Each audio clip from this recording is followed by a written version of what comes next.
Hello there guys, so I wanted to show you this noise basically my Astra's been making recently. So you can hear it will be just coming in a minute now.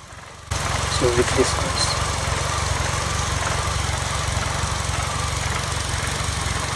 So it's making like some clunking noise. I could describe it like that.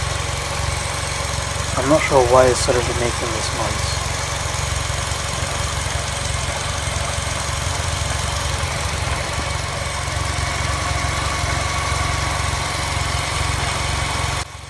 So I thought I'd put this down and see what you guys think, and if anybody else has the same problem.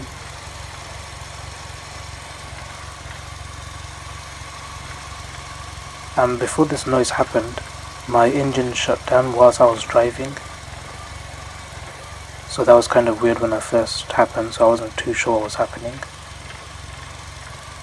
So then I started hearing this noise.